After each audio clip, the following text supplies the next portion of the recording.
চোৱা গতিৰ তিনিটা সমীকৰণ থাকে যাক ইকুৱেশ্যন অফ মোশ্যন বুলি কোৱা হয়। এটা হৈছে ভি ইকুৱেল ইউ প্লাছ এ টি, ছেকেণ্ড হৈছে s equal U T plus half a t square, 2as equal v square minus u square. এই তিনিটা হৈছে গতিৰ সমীকৰণ আৰু এই তিনিটা সমীকৰণ সদায় মনত থ'বা, কাৰণ এই তিনিটা সমীকৰণ আমি বহুকেইটা অংক কৰোঁতে লাগিব।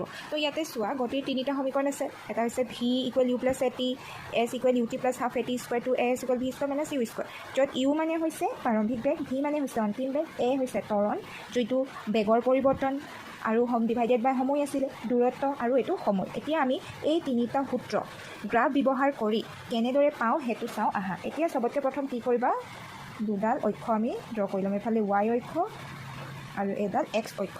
এইটো হৈছে শূন্য প্ৰাৰম্ভিক বিন্দু। এতিয়া ধৰা প্ৰাৰম্ভিক বিন্দু ৰেষ্ট অৱস্থা শূন্য সময়ত হ'লে একদম ষ্টাৰ্টিঙতে বস্তু এটা আছিলে এ পজিশ্যনত, ঠিক আছে, এ অৱস্থানত আছিলে আৰু ইয়াৰলৈকে ধৰা টি সময়ত বস্তুটোৱে অতিক্ৰম কৰিলে বি দূৰত্ব এটা। শূন্য সময়ত মানে ৰেষ্টত আছিলে, মানে কোনো দূৰত্ব অতিক্ৰম কৰা নাছিলে, তেতিয়া ই ৰৈ আছিলে এ অৱস্থানত, আৰু টি সময়ৰ অন্তৰালত যিটো ধৰা গাড়ী এখনে ধৰি লৈছোঁ, গাড়ীখনে ধৰা বি পালেগৈ। তো এয়া বনালোঁ। তাৰপিছত আমি এই এ আৰু বি বিন্দু দুটাক জইন কৰি এডাল ষ্ট্ৰেইট লাইন পালোঁ। তাৰপিছত কি কৰিবা, চি বিন্দুৰ পৰা ৱাই অক্ষৰ সমান্তৰালকৈ আমি এডাল লম্ব আঁকিলোঁ। ধৰা ই এক্স অক্ষৰ ওপৰত চি বিন্দু কটাকটি কৰিছে। আকৌ বি বিন্দুৰ পৰা এক্স অক্ষৰ সমান্তৰালকৈ ৱাই বিন্দুত অন্য এটা লম্ব আঁকিলোঁ। ধৰা ই ৱাই অক্ষত ই বিন্দুত কটাকটি কৰিছে। তাৰপিছত এই অ' চি যিডাল বাহু পালোঁ, এই অ' চি বাহুৰ সমান্তৰালকৈ এ বিন্দুৰ পৰা আমি অন্য এডাল লম্ব বি চিৰ ওপৰত অংকন কৰিলোঁ আৰু তাৰ মান হৈ গ'ল ডি। এতিয়া ইয়াত চোৱা এয়া কি আছিলে, এৰ পৰা অ'লৈকে এইটো প্ৰাৰম্ভিক দ্ৰুতি আছিলে নে নাই, প্ৰাৰম্ভিক দ্ৰুতি নহয়, প্ৰাৰম্ভিক বেগ আছিলে নে নাই, 0 অৱস্থানত আছিলে, ৰেষ্ট পজিশ্যনত 0। আৰু বিৰ পৰা চিলৈ যিটো আছিলে সেয়া হৈছে অন্তিম বেগ ভি, আৰু সিহঁতৰ সময়ৰ অন্তৰাল কিমান আছিলে, টি সময়ত। এইফালে সদায় কি থাকে, বেগ থাকিব। ইয়াত এইটো আমি বেগ সময়ৰ লেখ অংকন কৰিছোঁ কাৰণে ইয়াত থাকিব বেগ আৰু ইয়াত থাকিব সময়, আৰু দূৰত্ব লেখ অংকন কৰাহেঁতেন এইটো ছাইডত থাকিলেহেঁতেন দূৰত্ব, এইটো ছাইডত ৱাই এক্স ছাইডত থাকিলেহেঁতেন সময়। ঠিক আছে, আমি এতিয়া এইখিনি লিখিলোঁ। এতিয়া আমি যি যি অংকন কৰিলোঁ সেইখিনি লিখি ল'ম। এতিয়া লিখি ল'ম প্ৰথম এ বি কি হয়, বেগ সময় লেখ হয়নে নহয়, সেয়া লিখিম বেগ সময় লেখ। এতিয়া বি বিন্দুৰ পৰা ৱাই অক্ষৰ সমান্তৰালকৈ এডাল লম্ব অংকন কৰা হ'ল। মানে কি কৰিলোঁ, আমি বি চি কাৰ ওপৰত আঁকিছোঁ, আমি এক্স অক্ষৰ ওপৰত আঁকিছোঁ নে নাই, বি চিডাল লম্ব কাৰ ওপৰত হৈছে, এক্স অক্ষ। আকৌ বি ই লম্ব আঁকিছোঁ আমি ৱাই অক্ষৰ ওপৰত। এতিয়া অ' এ বাহুডাল এই চি ডি বাহুৰ লগত সমান হ'বনে নহয়, এইডাল আৰু এডাল এই এতিয়া আয়তৰ নিচিনা হ'ল, আয়তৰ বিপৰীত বাহু দুডাল সমান থাকে, তো সেইটো কাৰণে অ' এ আৰু চি ডি সমান হ'বনে নহয়, অ' এ সমান চি ডি, তাৰ মান কিমান হ'ব ইউ। তাৰপিছত আকৌ এইটো যদি চাওঁ আমি, এইডাল আৰু এইডাল সমান হ'বনে নহয়, হ'ব। তো সেইকাৰণে বি চি আৰু অ' ই সমান হ'ব, বি চি সমান অ' ই। তো ইয়াৰ মান আমি কিমান পাম, ভি। তাৰপিছত চোৱা এই বি চি বাহুডাল কাৰ যোগফল, এই বি ডি বাহু আৰু চি ডি বাহু যোগফল হয়নে নহয়, এই গোটেই বি চি বাহুডাল হয়। আৰু তাৰ পৰা যদি আমি এই মানটোতো জানোৱেই আৰু এই গোটেই মানটো ভি বুলি জানো, এই মানটো আমি এই ভিৰ পৰা এই ইউটো বিয়োগ কৰিলে পাই যাম। তো ইয়াতে বি চি সমান B D plus C D. তো আমি বি ডি মান পাই যাম B C minus C D. তো বি ডি সমান, এতিয়া এইটো ধৰিলে 1 নম্বৰ, এইটো 2 নম্বৰ আমি দি ল'ব পাৰোঁ। বি চি বাহু মান কিমান আছিলে ভি, চি ডি বাহু মান কিমান আছিলে ইউ, 3 নম্বৰ দি দিলোঁ। ঠিক আছে, তাৰপিছত এতিয়া চোৱা আমি এতিয়া যিখিনি লাগিছিলে আমি সেই সকলোখিনি পাই গ'লোঁ। আৰু ইয়াতে অ' আৰু চোৱা এই এ ডি যিডাল বাহু আছে, এ ডি বাহুডালৰ লগত অ' চি বাহুডাল সমান হ'বনে নহয়, সেয়াও লিখিম আমি। এ ডি বাহু সমান অ' চি বাহু, আৰু সিহঁতৰ মান কিমান হ'ব টি। ঠিক আছে, এতিয়া গোটেইখিনি পাই গ'লোঁ। এতিয়া আমি এই প্ৰথম ফৰ্মুলাটো প্ৰমাণ কৰিম। প্ৰমাণ কোনটো কৰিম, ভি ইকুৱেল ইউ প্লাছ এ টি। এতিয়া চাবা, এতিয়াতো আমি এইখিনি গোটেইখিনিতে চোৱা ভি মাইনাছ ইউ পালোঁ। এইটো মানে কি, অন্তিম বেগ মাইনাছ প্ৰাৰম্ভিক বেগ হয়নে নহয়, তাৰ মানে কি আছিলে, ইয়াৰ মানে বেগ হ'বনে নাই, বেগ আছিলে, আমি জানিছিলোঁ সেয়া। আৰু এয়াটো সময়। তো আমি যদি ত্বৰণ নিৰ্ণয় কৰোঁ, ত্বৰণৰ সূত্ৰ কি আছিলে? বেগৰ পৰিৱৰ্তনেতো আছিলে, বেগৰ পৰিৱৰ্তন আৰু ইয়াত সময়। ইয়াত এতিয়া বেগ কিমান পালোঁ আমি? বি চি হ'বনে নহয় বেগ? B C. সময় কি হ'ব? সময়টোতো আমি জানো এটি বুলি। এতিয়া আৰু ত্বৰণক আমি ইংলিছ আখৰ স্মল এ দি লিখিছিলোঁ। তো তেতিয়াহ'লে এ ইকুৱেল বি চি মান কিমান পাইছিলোঁ আমি সমীকৰণ 3 মতে? V minus U by T হয়নে নহয়? ইয়াত লিখি দিম সমীকৰণ 3 পৰা। তেন্তে হ'লে এ আৰু টি কি হৈ যাব? বজ্ৰগুণন হৈ যাব। এ টি ভি মাইনাছ ইউ। তো আমি যিটো সূত্ৰ ভি ইকুৱেল ইউ প্লাছ এ টি এইটো পাই যামনে না? ভি ইকুৱেল ইউ প্লাছ এ টি। তো প্ৰথম সূত্ৰটো প্ৰমাণিত হৈ গ'লনে নাই? পাই গ'লোঁ। আমি কি কৰিলোঁ? বেলেগ একো কৰা নাই। আমি মাত্ৰ এক্স আৰু ৱাই অক্ষৰ এডাল কি অংকন কৰিছোঁ? বেগ সময় লেখ অংকন কৰিছোঁ। তো প্ৰথমতে দেখিছোঁ যে যিটো এ বিন্দু ৰৈ থকা অৱস্থাত বস্তুটো এ বিন্দুত আছিল, ঠিক আছে। আৰু এ আৰু অ' মাজৰ যিটো দূৰত্ব সেইটো হৈছে ইহঁতৰ গাড়ীখনৰে ধৰা গাড়ীখনৰ প্ৰাৰম্ভিক বেগ, 0 সময়ত ধৰি লওক প্ৰাৰম্ভিক বেগ। তাৰপিছতে টি সময়ৰ অন্তৰালত গাড়ীখনে ক'ত পালেগৈ? অন্তিম অৱস্থান বি বিন্দু পালেগৈ নাই? অন্তিম অৱস্থান বি বিন্দু পালেগৈ। বি বিন্দুৰ কিমান আছিলে? অন্তিম বেগক আমি সদায় কিহেদি নিৰ্ণয় কৰোঁ? ভি দি।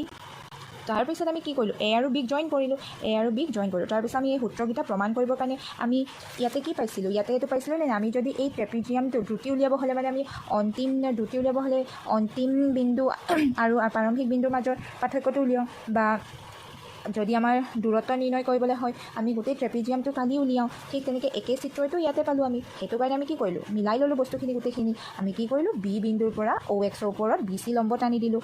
আকৌ এইটো বি বিন্দুৰ পৰা ৱাই অক্ষৰ ওপৰত বি ই লম্ব টানি দিলোঁ। আকৌ কি কৰিলোঁ?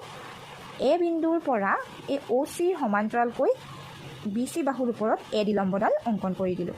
এতিয়াতো চব অংকন কৰি দিলত এইটো এটা আয়ত বনি গ'ল আৰু এইটো এটা ত্ৰিভুজ বনি গ'ল। এতিয়া আয়তৰ বিপৰীত বাহুবোৰ সমান থাকে, সেইকাৰণে অ' এ আৰু চি ডি সমান হৈ গ'ল। অ' এ আৰু চি ডি মান আমি ইও পাই গ'লোঁ। এই বাহুডাল আৰু এই বাহুডালটো সমান হ'ব। এইফালে থকা বা এইফালে থকা দুইটাটো একেই বুজায়। সেইকাৰণে ইয়ালৈকে আছিলে যদি ভি হয়, এই গোটেই মানডালতো আমি ভি হ'ব। সেইকাৰণে অ' ই আৰু বি চি আমি কি লিখিছোঁ? ভি। আকৌ বি চি মান কিমান হ'ব? B D plus C D হয়নে নহয়? B D plus C D এয়াইতো লিখিছোঁ। B C equal B D plus C D. তো বি ডিৰ মানটো আমি কেনেকৈ পাব পাৰোঁ? এই বি চিৰ পৰা এই চি ডি মানটো যদি বিয়োগ কৰি দিওঁ আমি পাই যামনে নাই? পাই গ'লোঁ। তাৰপিছত আমাক কি লাগিছিল? প্ৰথম সূত্ৰটো ত্বৰণ লাগে। ভি পালোঁ, ইউ পালোঁ, সময়ো পাই গ'লোঁ। এতিয়া আমাক ত্বৰণ লাগিছিল। ত্বৰণ মানে আমি কি জানিছোঁ? সূত্ৰ বেগৰ পৰিৱৰ্তন সময়। ইয়াত আমি বেগৰ পৰিৱৰ্তন পাই গ'লোঁ আৰু সময়ো পাই গ'লোঁ। তেন্তে বেগৰ পৰিৱৰ্তন বা সময় সূত্ৰ ব্যৱহাৰ কৰি V minus U by T, আৰু এইটো ব্যৱহাৰ কৰি আমি কিন্তু প্ৰথম সূত্ৰটো প্ৰমাণ, এই যিটো প্ৰথম সূত্ৰ আছিলে সেই প্ৰথম সূত্ৰটো আমি প্ৰমাণ কৰি দিলোঁ। এইটো প্ৰমাণ কৰিবলৈও আমি এইটোৰ নিচিনাই একে ছবিটো আঁকি ল'ম।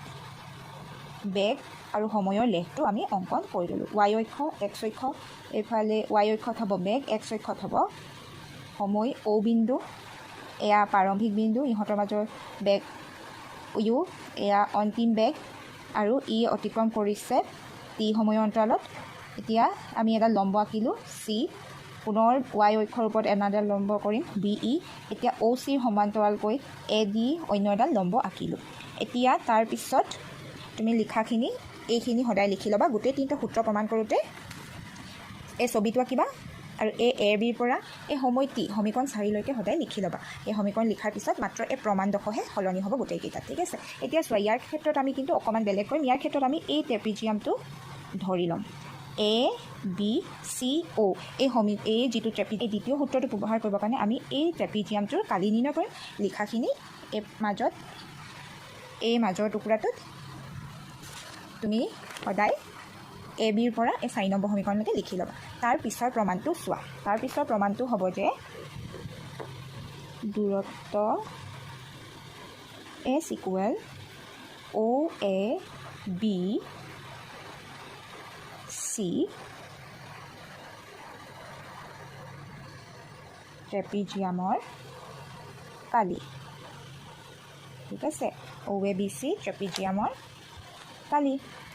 এতিয়া ইয়াতে চোৱা, অ' এ বি চি ট্ৰেপিজিয়ামৰ সূত্ৰ কি আছিলে? হাফ ইনটু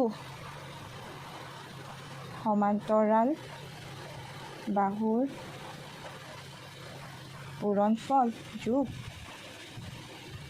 সমান্তৰাল বাহুৰ মাজৰ দূৰত্ব।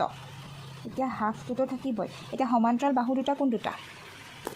এই অ' এ আৰু বি চি বাহু দুটা সমান্তৰাল বাহু দুডাল হয়নে নহয়? হয়। তো সেয়াই লিখি ল'ম আমি অ' এ পূৰণ বি চি যোগ ইহঁতৰ মাজৰ দূৰত্বটো এই অ' চিটো বা এ ডি মানটো হয়নে নহয়?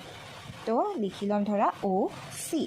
এতিয়া হাফ অ' এ, এতিয়া আমি ইয়াতে পাইছিলোঁ অ' এ বা চি ডি বাহুৰ মান ইউ আছিলেনে নাই? তো অ' এ বা চি ডি এই বাহুৰ মানটো কিমান হ'ব? ইউ ইনটু চৰি ইয়াতে প্লাছ আহিব, ইয়াতে প্লাছ, ইয়াতে আহিব ইনটু, ইয়াতে প্লাছ, ঠিক আছে। এতিয়া ইউ আৰু বি চি, বি চিৰ মানটো কি আছিলে?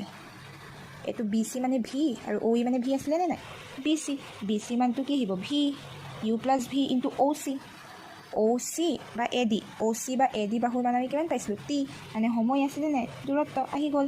আৰু দূৰত্বক আমি কিহেদি লিখোঁ? English letter s t, s সমান s equal half U plus v into t. ঠিক আছে, এতিয়া আমাক কিটো টি আহি গ'ল। এতিয়া চোৱা S equal half U plus V, এতিয়া টিৰ সলনি আমি ইয়াৰে এইটো সূত্ৰৰ পৰা টিৰ মান পাই যামনে নেযাম? চোৱা কেনেকৈ পাম। ইয়াতে কি আছিলে? ভি ইকুৱেল ইউ প্লাছ এ টি। তো ইয়াতে এ টি সমান হৈ যাব ভি মাইনাছ ইউ, টিৰ মান হৈ যাব ভি মাইনাছ ইউ বাই এ। তো এই টিৰ সলনি আমি এই মানটো ব্যৱহাৰ কৰি দিম। তো ভি মাইনাছ ইউ বাই এ ব্যৱহাৰ কৰিম আমি ইয়াত। তো এছৰ মান পাই যাম হাফ, এইটো থাকিব u plus v u minus v divided by a. এই two s equal U plus v into u minus v two a. এইটো এছৰ লগত ক্ৰছ মাল্টিপ্লাই হ'ব। আৰু এইটো চোৱা u plus v u minus v, এইটো কাৰ নিচিনা হৈ আছে? A plus b into a minus b সূত্ৰ a square minus b square নিচিনা হৈ আছেনে নাই? তো এইটো আমি two a s equal U square minus V square লিখি দিম। প্ৰমাণিত হৈ গ'ল। বুজি পালা? বেলেগ একো কৰা নাই। প্ৰথম সদায় এই ডায়েগ্ৰামটো বনাই ল'ম। ডায়েগ্ৰামটো বনাই ইয়াৰ পৰা এই টি মানলৈকে, এই টি মানলৈকে আমি উলিয়াই ল'ম। টি মানলৈকে উলিয়াই যোৱাৰ পিছত ইয়াৰ পৰা আমি এই সূত্ৰকেইটা ব্যৱহাৰ কৰি যাম। এতিয়া আমি থাৰ্ড সূত্ৰটো s equal U T plus half a t square, এইটো প্ৰুফ কৰিম। তো এইটো প্ৰুফ কৰিবলৈও তুমি ছেইম এইটো ডায়েগ্ৰাম বনাই ল'বা। এইটো ডায়েগ্ৰাম বনোৱাৰ পিছত এই এ বিৰ পৰা যি আমি লম্ব আঁকিলোঁ, কাৰ কিমান প্ৰাৰম্ভিক বেগ, কাৰ কিমান অন্তিম বেগ আৰু সময় কিমান, এই 4 নম্বৰ সমীকৰণলৈকে আকৌ লিখি ল'বা। সেই লিখি লোৱাৰ পিছতে এতিয়া আমি ইয়াতে এই ছবিটোতে চোৱা, এই ছবিটোত আমি কি পালোঁ? এই ছবিটোত এটা আমি ত্ৰিভুজ পালোঁনে নাই?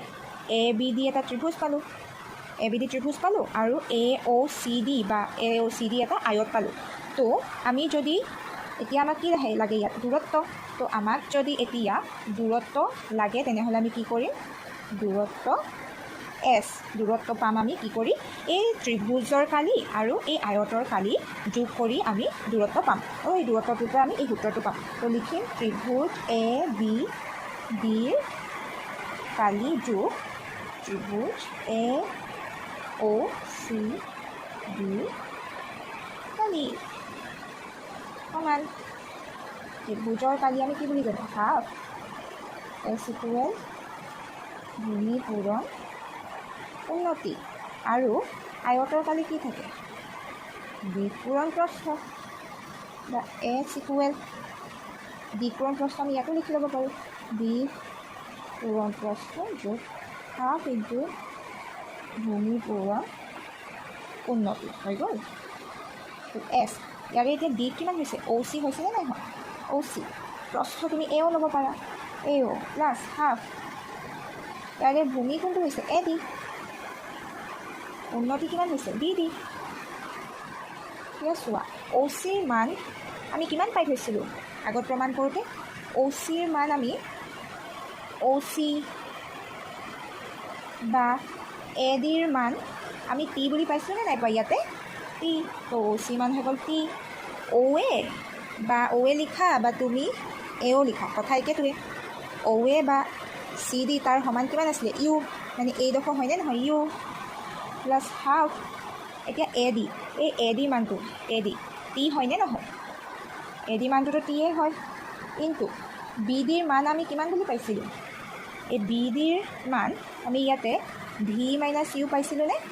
বি ডি বা বি চি বা ইয়াতে আমি বি ডিৰ মান যিটো আছিলে এইটো বি ডি হয়, বি ডি মান কিমান পাইছিলোঁ ভি মাইনাছ ইউ পাইছিলোঁ হয় নাই তো বি ডি মান লিখিম ভি মাইনাছ ইউ তো এতিয়া আমি এছ ইকুৱেল এইটো কিমান হ'ব U T plus half into V minus U into T S equal U T plus two তাৰপিছত ইয়াতে এটা সূত্ৰ যে আছিলে ভি ইকুৱেল ইউ প্লাছ এ টি তো ইয়াৰ পৰা আমি V minus U equal A T পাই যাম তো আমি এই ভি মাইনাছ ইউ সলনি এই এ টিটো বহাই দিম তো ইয়াতে আমি বহাম এ টি আৰু এটা টি আছিলে তো s equal U T plus half a t square পাই গ'লোঁ নে নাই আমি গোটেই তিনিটা সূত্ৰ এই গোটেই তিনিটা সূত্ৰ আমি কোনটো এই একেটো গ্ৰাফৰ পৰা পাইছোঁ কিন্তু প্ৰতিটো প্ৰমাণ কৰিব দিলেই আমি এই গ্ৰাফটো ড্ৰ কৰিব লাগিব এই গ্ৰাফটো ড্ৰ কৰি ইয়াৰ পৰা এ টিলৈকে মাষ্ট বি লিখিব লাগিব মাত্ৰ এই প্ৰমাণৰ টুকুৰাটোহে এইটো প্ৰথমটো প্ৰমাণ কৰিবলৈ আমি এইটো দি প্ৰমাণ কৰিম প্ৰথম সূত্ৰটো দি আমি এইটো দি প্ৰমাণ কৰিম আৰু যিটো ছেকেণ্ডৰ সূত্ৰটো আছিলে ছেকেণ্ড সূত্ৰটো আমি এইটো দি প্ৰমাণ কৰিম এইটো আৰু থাৰ্ডৰ কাৰণে আমি একেটো ত্ৰিভুজ আঁকিম কিন্তু মাত্ৰ আমি তাত ট্ৰেপিজিয়ামৰ কালিটো নিলিখি আমি তাত ত্ৰিভুজ আৰু আয়ত সেই দুটাৰ কালি দুটা বেলেগ বেলেগকৈ কৰি একেবাৰে শেষত চোৱা সুষম বৃত্তীয় গতি সুষম বৃত্তি এতিয়া বিভিন্ন ধৰণৰ গতিত বস্তু এটাই মুভ কৰিব পাৰে হয়নে নহয় সেয়া ধৰি লওক আয়তকাৰ পথ হ'ব পাৰে হৰভুজি হ'ব পাৰে বা অষ্টভুজি হ'ব পাৰে সুষম বৃত্তীয় হ'ব পাৰে আৰু সুষম বৃত্তীয় হ'লে কেনেকৈ হ'ব এতিয়া তুমি এনেই নিজে ভাবা তুমি ডিঙিত মণি এডাল পিন্ধি আছা সেই মণিডাল তুমি আঙুলিটোত ভৰাই কি কৰিছা এতিয়া আঙুলিটোত ঘূৰাইছা সি এটা বৃত্তাকাৰ পথ অতিক্ৰম কৰিবনে নকৰে সি এটা বৃত্তাকাৰ পথ অতিক্ৰম কৰিব সেই বৃত্তাকাৰ পথটোৰ যদি তোমাক কয় যে এই বৃত্তাকাৰ পথটোৰ সুষম গতি তুমি নিৰ্ণয় কৰা তেতিয়া কি কৰিবা সেই বৃত্তাকাৰ ছবিটো ধৰি লোৱা এনেকুৱা হ'বনে নহয় ধৰা ইয়াৰ পৰা আৰম্ভ কৰি ই এনেকৈ এটা ঘূৰি আছে এই ঘূৰি থাকোঁতে কি হ'ব এই যিটো পথত ঘূৰি আছে ই এনেদৰে সেই পথটোৱেতো ইয়াৰ দূৰত্বটো হ'ব আৰু দূৰত্ব বাই টাইম যদি কৰি দিওঁ আৰু আমিতো জানোৱেই যে গতি হওক বেগ হওক বা সুষম বৃত্তীয় বেগ হওক বা যিয়ে নহওক বেগ সদায় কি থাকে এফালে বেগৰ পৰিৱৰ্তন বা এফালে সময় থাকে তো ইয়াতে এই বৃত্তাকাৰ পথটোৰ পৰিধিটোৱে ইয়াৰ দূৰত্ব বুজাব নে বুজাব পৰিধি বা এফালে কি হ'ব সময়টো হ'বনে নহয় তো সুষম বৃত্তীয় পথৰ যিটো বেগ হ'ব সেইটো বৃত্তৰ পৰিধি কিমান থাকে 2 পাই তো সময় টি ইমানলৈকে আমি কৰিলেই হৈ যাব ইউনিট ছেইমে থাকিব মিটাৰ পাৰ ছেকেণ্ড ঠিক আছে।